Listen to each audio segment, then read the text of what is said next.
सोच रहे हो फूड बिजनेस में लाखों कमाने का? अरे पहले ये तो सुन लो। स्टेप 1, फूड बिजनेस डालो ही मत। अरे भाई मजाक कर रहा हूँ। फूड बिजनेस एक बहुत थिन मार्जिनल बिजनेस है। ये दिखता बहुत ग्लैमरस है, बॉलीवुड जैसा, पर है बहुत डल। अगर तुम्हारी खुद की जगह हो ना भाई तो बेस्ट है, खोल दो। अगर आप फर्स्ट जनरेशन एंटरप्रेन्योर हो तो देयर इज हाई चांस कि आपका बिजनेस पहले ही साल में बंद हो सकता है। खुद की जगह हो तो टाइम मिलता है भाई सस्टेन करने के लिए, टाइम मिलता है धंधा समझने के लिए। सो बहुत जरूरी है अगर आपकी खुद की जगह हो। पहला रेस्टोरेंट खोलना है ना, मेट्रो सिटी में मत खोलो, टियर 2 टियर 3 सिटी में खोलो। क्यों? एक्सपेंसेस, जितना एक्सपेंसेस आप टियर 1 सिटीज में देखो ना, रेंटल्स, ओवरहेड, पगार बोलो, उनका मेंटेनेंस बोलो, उतना ही टियर 2 टियर 3 सिटी में देखो ना आधा होता है टियर 1 से। तो आई रेकमेंड की ज्यादा करके टियर 2 टियर 3 सिटी पे ध्यान दो, उसमें ज्यादा पोटेंशियल है। कंपटीशन भी ये साइड में टियर 2 टियर 3 सिटी में कम है। आपका बोलना सही है कि भाई क्राउड भी कम है भाई, पर आपको ना फ्यूचर ग्रोथ ज्यादा है, क्योंकि tier 2 tier 3 city developing stage में होती है और टियर 1 ऑलरेडी डेवलप्ड है, मेट्रोस आर ऑलरेडी डेवलप्ड। तो आपको यहाँ पर पहले ब्रांड बनना है, ब्रांड बनने के बाद आप टियर 1 सिटी में या फिर मेट्रो में एंटर कर सकते हो। अभी आता है इकोनॉमिक्स। इकोनॉमिक्स बहुत जरूरी है।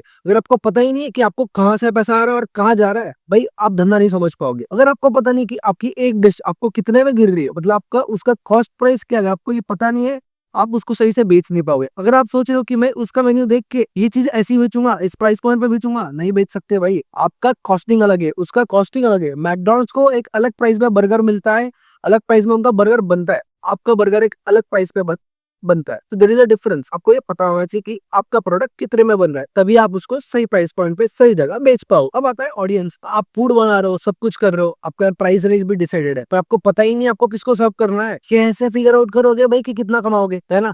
अगर आप 400 रुपए का एक प्लेट बेच रहे हो और आपका टारगेट है स्टूडेंट्स, गलत है ना? टारगेट स्टूडेंट्स के पास इतना पॉकेट है ही नहीं। आपको क्या बेचना है? 40 रुपए की चीज बेचो, 100 बेचो, ये स्टूडेंट्स कर सकते। फैमिली देख रहे हो तो फैमिली को आप 400 रुपए की चीज बेचो, वो लेंगे, स्टूडेंट्स नहीं ले पाएंगे। सो target audience is very important in your business. Next point is SOPs, standard operating procedures. भाई डे 1 से ही ना एसओपीज बनाना चालू कर दो, रेसिपीज लिख लो। शेफ डिपेंडेंट जितना कम रहोगे उतना आपका सस्टेनेबिलिटी बढ़ेगा। आपको पता होना चाहिए कि आपकी चीज कैसे बन रही है, उसका टेस्ट कंसिस्टेंट रखने को भी उसका रेसिपी जानना और उसका रेसिपी रिकॉर्ड करना बाय ग्राम्स बहुत जरूरी है। अगर आपने सोचा होगा कि भाई मैं मेरा रेस्टोरेंट या फिर मेरा कैफे एक अच्छा शेफ हायर करके चलाऊंगा, नहीं चलेगा। बाद में शेफ भाव खाएगा, पगार बढ़ाने का बोलेगा और आपसे वो नहीं हो पाएगा, क्योंकि आपका उतना इनकम ही नहीं होगा। तो it's very important to have SOPs from day 1। Record करो अभी से अगर आपका पहला दिन है रेस्टोरेंट का। Last but not the least, दो मॉडल होते हैं भाई, सिंपल है बिजनेस रन करने के। एक होता है कम मार्जिन ज्यादा सेल, और दूसरा होता है ज्यादा मार्जिन कम सेल्स। मैं पर्सनली पहले मैं बिलीव करता हूँ कि भाई